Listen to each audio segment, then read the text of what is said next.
वो कैसा होगा? Type of gametophyte, type of gametophyte. आप कहेंगे सर टाइप ऑफ गैमेटोफाइट से क्या मतलब है? क्वेश्चन पूछा जाता है मार्शिलिया के अंदर किस तरह का गैमेटोफाइट मिलता है। मैंने आपको बताया था कि ये जो गैमेटोफाइट है कहाँ और कैसा बन रहा है, इसके बेसिस पर दो टाइप्स होती है। एक exosporic type of development of gametophyte होता है, एक होता है endosporic type of development of gametophyte. यहाँ पर जो हमारे गैमेटोफाइट बन रहा है वो कैसा है? एंडोस्पोरिक। एंडोस्पोरिक ये फिर एडवांस टेरिडोफाइट्स का कैरेक्टरिस्टिक फीचर है जो लोअर वालों में नहीं मिलता है। लोअर वालों में हमेशा जब गैमेटोफाइट बनता है, लेकिन याद कीजिए मैंने आपको इससे पहले जब पढ़ाया था तो बताया था नहीं, उसके अलावा बाकी में जब मैंने बताया था, मैंने आपको बताया था कि ये स्पोर है, ये एक्साइन है, ये इंटाइन है।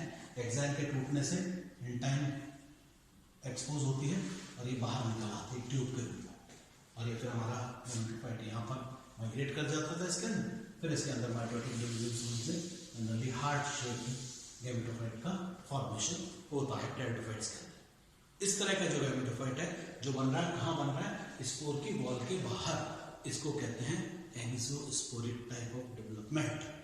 लेकिन यहाँ ऐसा नहीं है। यहाँ मैंने आपको बताया था कि जो गैमेटोफाइट बनेगा वो इस स्पोर बॉल के अंदर ही बनेगा, मीन्स बहुत छोटा सा गैमेटोफाइट बनता है। गैमेटोफाइट का बेसिकली काम क्या है? सेक्स ऑर्गन्स का फॉर्मेशन। और चूंकि यहाँ पे दो तरह के स्पोर्स हैं तो दो तरह के गैमेटोफाइट बनेंगे, मेल गैमेटोफाइट बनेगा और दूसरा फीमेल गैमेटोफाइट बनेगा। तो चाहे मेल गैमेटोफाइट है चाहे फीमेल गैमेटोफाइट है, डेवलपमेंट जो होगा वो एंडोस्पोरिक ही होगा। ये जो हमारा माइक्रोस्पोरेंजियम होता है, मैंने आपको बताया था छोटा होगा साइज के अंदर, इस तरह से होगा। इसी के अंदर ही ये डिवीजन होगा, और मैंने बताया था ऐसे दो सेल्स का फॉर्मेशन हो जाता है। एक एपिकल सेल कहलाती है, दूसरी प्रोथेलियल सेल कहलाती है। जो प्रोथेलियस को रिप्रेजेंट करती है वो आगे पार्टिसिपेट नहीं करती है डेवलपमेंट के अंदर। आगे जो मेल गैमेटोफाइट का डेवलपमेंट होगा वो यहीं पर होगा, मीन्स एंथ्रीडियम जो बनेंगे, एंथ्रोजोइड्स बेसिकली जो बनेंगे अब वो यही बन जाएंगे। क्या फायदा होता है? What is the why endosporic type of development is considered as advance condition? तो देखिए फायदा दो तरह का हो रहा है। एक तो ये हो रहा है कि बाहर नहीं निकल रहा है, मीन्स एनवायरमेंट को एक्सपोज्ड नहीं है। गैमेटोफाइट अगर बाहर बनता है स्पोर के वॉल के, देखिए एनवायरमेंट में एक्सपोज हो गया, मीन्स अब इस पर किसी भी तरह से किसी भी कारण से ये गैमेटोफाइट टूट सकता है, खराब हो सकता है, व्हाटएवर द रीजन में भी। लेकिन अंदर बन रहा है तो क्या होगा?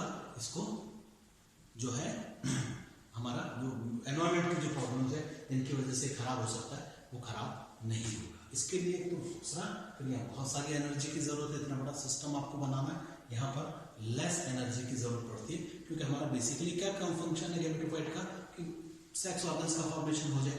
मेल गैमेटोफाइट है तो हमारा जो एंथ्रोजोइड है उसका फॉर्मेशन हो जाए, और फीमेल गैमेटोफाइट है तो एग का फॉर्मेशन हो जाए। तो दोनों चीजें यहीं पे इसी जगह पे बन जाती है, उनका फॉर्मेशन हो जाता है। तो अब ये जो टाइप रहेगी ये एंडोस्पोरिक रहेगी। मेल गैमेटोफाइट में भी यही होगा, यहीं पे बन जाएंगे। और एंथ्रोजोइड्स मैंने आपको बताया था किस तरह के होते हैं। हाँ, जो एंथ्रोजोइड्स बनते हैं वो थोड़ा सा टिपिकल स्क्रू शेप्ड है, और दूसरा मल्टीफ्लैजिलेटेड है। एग्जाम में पूछा जाता है मार्शिलिया के अंदर किस तरह के एंथ्रोजोइड्स बनते हैं, तो cork screw shape and मल्टीफ्लैजिलेट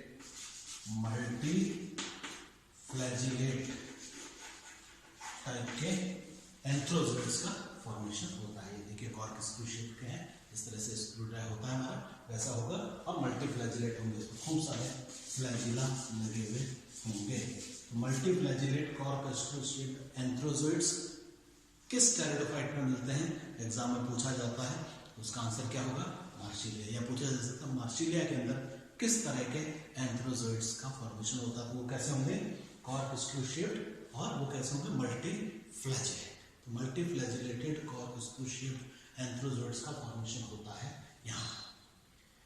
female gametophyte जब बनता है तो फीमेल गैमेटोफाइट मैंने आपको बताया था कि थोड़ा सा साइज में चूंकि बड़ा होता है और इसमें पायला होता है ऊपर की तरफ, इसी के अंदर यहाँ पर सारा जो हमारा गैमेटोफाइट है उसका फॉर्मेशन होगा, और ये स्पोर वॉल के अंदर ही रहेगा, बाहर कुछ निकलना नहीं है, यहीं पे इसका फॉर्मेशन हो जाएगा। ये सारा प्रोथेलियल सेल हो जाती है, उस एपिकल पाइला के अंदर फीमेल कैसा होता है, देखिए ऐसा होगा, ये तो इसके वॉल लेयर हो जाती है, ऊपर जैकेट लेयर हो जाती है। मैंने आपको बताया था एक सिंगल सेल एग होगा, एक वीसीसी होगी और एक एनसीसी होगी। इस तरह का ये होगा मेल गैमेटोफाइट, एक एनसीसी, एक VCC and this is the egg side. यहाँ पर एग का फॉर्मेशन हो जाएगा, यहाँ पर से देखो इस एपिकल प्रोपाइला के अंदर या एपिकल नॉच के अंदर यहाँ पर इसका फॉर्मेशन हो जाएगा। बाकी यहाँ से इसको न्यूट्रिशन प्रोवाइड करने का काम करेंगे, जो न्यूट्रिशन इंडिपेंडेंट हो गया, न्यूट्रिशन इसको मिल रहा है ताकि ये खराब ना हो, इस तरह का नुकसान ना हो उसको। तो इस तरह से फीमेल गैमेटोफाइट का फॉर्मेशन हो जाएगा। ये भी एंडोस्पोरिक है, बाहर कुछ नहीं गया।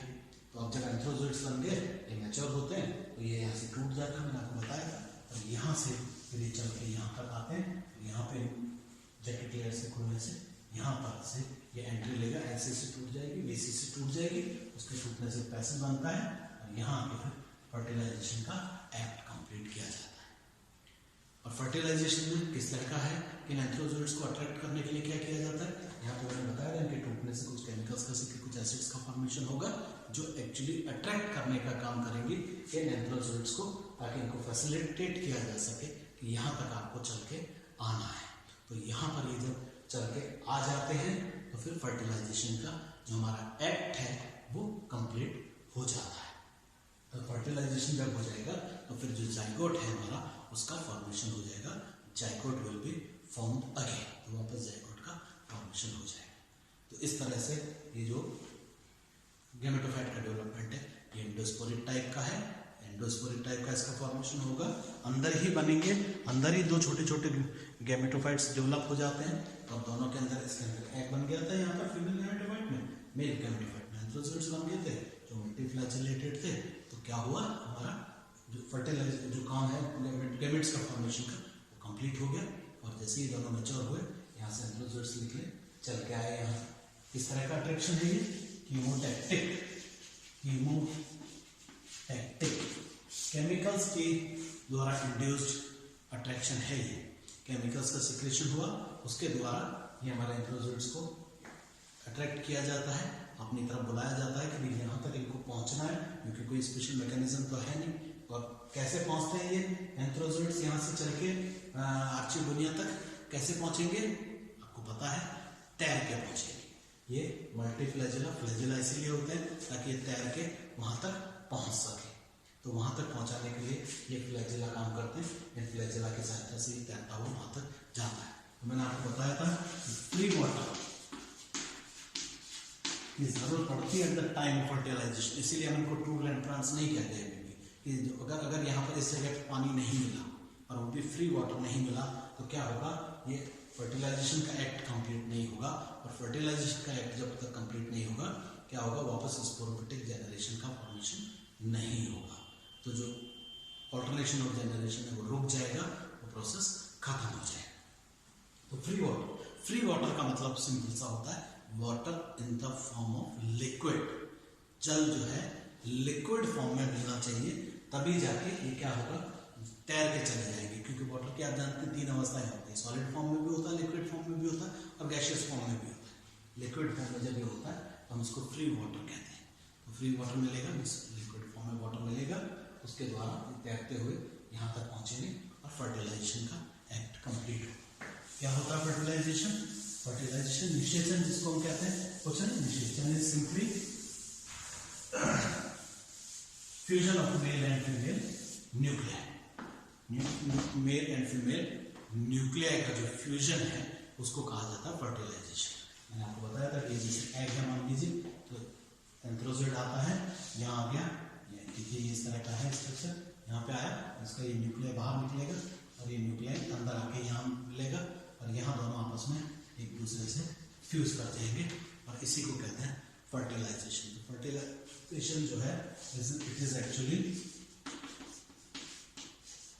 Fusion of male and female nuclei, दोनों के मिलने से ये फर्टिलाइजेशन का एक्ट कंप्लीट होता है।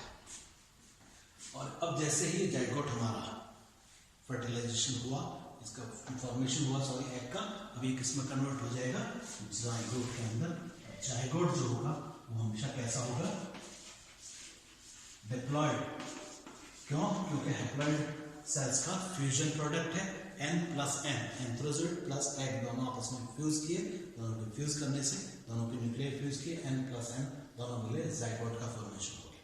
और जाइगोट के फॉर्मेशन के साथ ही स्पोरोफिटिक जनरेशन वापस लाइफ साइकिल में एंटर कर जाता है। स्पोरोफिटिक जनरेशन वापस यहाँ पर आ जाता है, जो कि खत्म हो जाता है इससे जस्ट पहले कहाँ पर? एंथ्रोजोइड और एग पे। शुरू कहाँ से हुआ था? स्पोर पे। दो इंपॉर्टेंट घटनाएं होती है, एग्जाम में बहुत इंपॉर्टेंट क्वेश्चन पूछा जाता है, what are the two important events that take place in the life cycle of a pteridophytic plant. दो वो इंपॉर्टेंट घटनाएं कौन सी है जिनकी वजह से ऑल्टरनेशन ऑफ जनरेशन होता है, एक पीढ़ी दूसरी पीढ़ी एक अंतरण जो होता है वो कैसे होता है, वो दोनों इंपॉर्टेंट घटनाएं कौन सी है? तो जो इंपॉर्टेंट क्वेश्चन पूछा जाता है, टू इंपॉर्टेंट इवेंट्स जिनकी वजह से पीढ़ी एकांतरण, ये आपका जो दोनों जो गेमेटोफिटिक और स्पोरोफिटिक जनरेशन एक दूसरे को रिप्लेस करती है, जन्म देती है, वो दो इंपॉर्टेंट इवेंट्स कौन से हैं? एक तो देखिए पहले था मियोसिस, और दूसरा होता है फर्टिलाइजेशन, निषेचन।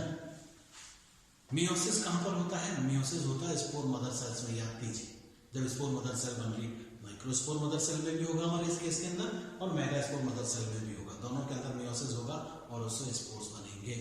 मैंने आपको बताया 8 से लेकर 32 तक, 16 तक कैसी माइक्रोस्पोर मदर सेल्स होती हैं जिनमें मियोसिस होता है, इसलिए 32 से लेकर 64 तक माइक्रोस्पोर्स बनते हैं, क्योंकि 1 से 4 सेल्स का फॉर्मेशन होता है। मेगास्पोर में ऐसा नहीं होता। मेगास्पोर मदर सेल में मैंने बताया था आपको कि बाकी सारी मेगास्पोर मदर सेल खत्म हो जाएंगी, एक बचेगी, उसी में मियोसिस होगा, 4 बनेंगे मेगास्पोर, और 4 में से भी 3 डीजेनरेट करके सिंगल मेगास्पोर रह जाता है एक मेगास्पोर एंजिन के अंदर।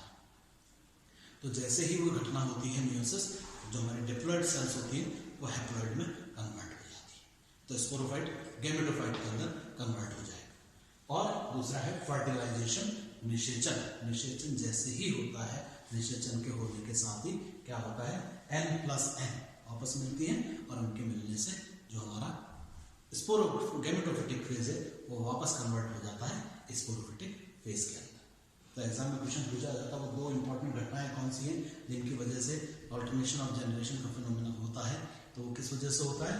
Because of meiosis and fertilization. Meiosis haploid को डिप्लॉइड को हैप्लॉइड में कन्वर्ट करेगा, और फर्टिलाइजेशन हैप्लॉइड को डिप्लॉइड में कन्वर्ट करेगा। तो ये दो इंपॉर्टेंट चीजें भी याद रखिए। अब इससे इंपॉर्टेंट थोड़ा सा आगे जाइगोट के डेवलपमेंट की बात करेंगे और फिर लाइफ साइकिल की बात